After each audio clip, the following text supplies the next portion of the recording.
far beyond the familiar stars of our night sky. In a quiet region of the constellation Leo, a faint change in infrared light reached Earth after traveling for more than a century through the darkness of space. At first glance, it looked like just another data set, one more stream of numbers among trillions collected by humanity's most powerful telescope. But hidden inside that light was something no one was prepared for, a chemical signature that does not belong to rocks, oceans, or storms, but to life itself. The James Webb Space Telescope had just detected a world so perfectly balanced, so chemically alive, that scientists reached a level of certainty rarely seen in astronomy. Not a maybe, not a possibility, but a planet that appears fully habitable and potentially more life-friendly than Earth.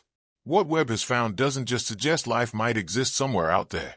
It suggests we may have finally found it. The breakthrough arrived quietly, buried deep inside infrared data collected as a distant planet passed in front of its star. As the starlight filtered through the planet's atmosphere, specific wavelengths were absorbed, leaving behind a spectral fingerprint. At first, scientists identified familiar molecules: water vapor, methane, and carbon dioxide. Each one important, each one suggestive. But then came the molecule that changed everything: dimethyl sulfide. On Earth, this compound is produced only by living organisms, not volcanoes, not lightning, and not chemistry alone. Life. And the signal was not weak. It was strong enough that the probability of it being a mistake dropped below 3 chances in 1,000. In a field where uncertainty is the norm, this level of confidence is extraordinary. The planet, known as K2-18b, orbits a red dwarf star 120 light-years away, directly inside the region where liquid water can exist. But unlike the rocky, Earth-like world scientists once believed they needed to find, this planet belongs to a different class entirely. A super-Earth, larger and heavier, wrapped in a thick, hydrogen-rich atmosphere. And instead of making it hostile, that atmosphere may be exactly what makes it ideal for life. K2-18b is not balanced on a knife's edge the way Earth is.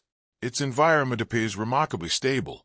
The planet's surface temperature hovers around 120 degrees Fahrenheit, warm enough for liquid water, yet cool enough to prevent oceans from boiling away. This temperature is not accidental. The hydrogen-rich atmosphere acts like a planetary blanket, trapping heat and distributing it evenly across the globe.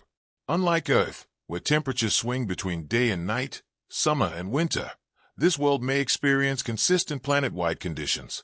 Even the night side, locked in permanent darkness due to tidal locking, remains warm enough to sustain liquid water. Gravity plays a crucial role here.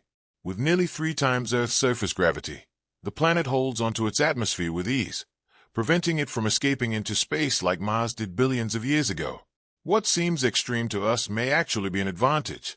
Strong gravity, a thick atmosphere, and stable temperatures together create an environment where life does not need to constantly fight for survival, but can instead focus on growth, complexity, and evolution over enormous time scales. The star hosting this planet is a red dwarf, smaller and cooler than our Sun, but far more enduring.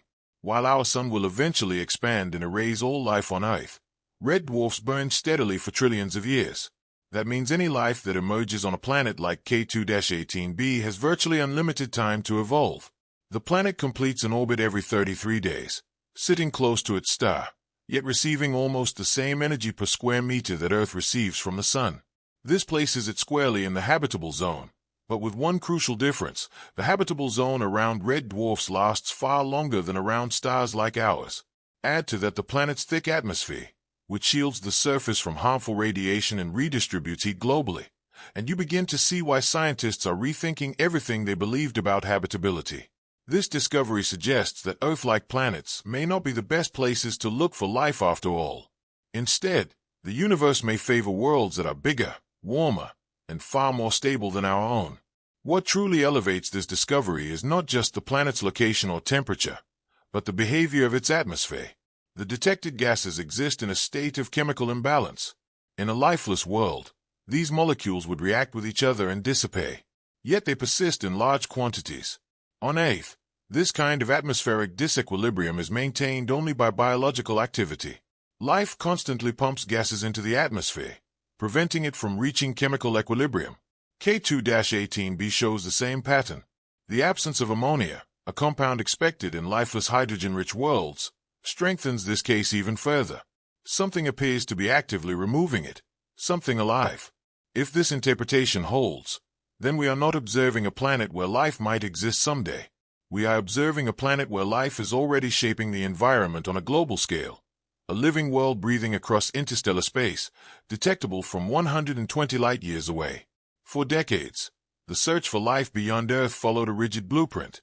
Scientists believed that to find life, they had to find a planet almost identical to Earth. Similar size, similar mass, a thin atmosphere, a rocky surface, and a sun-like star.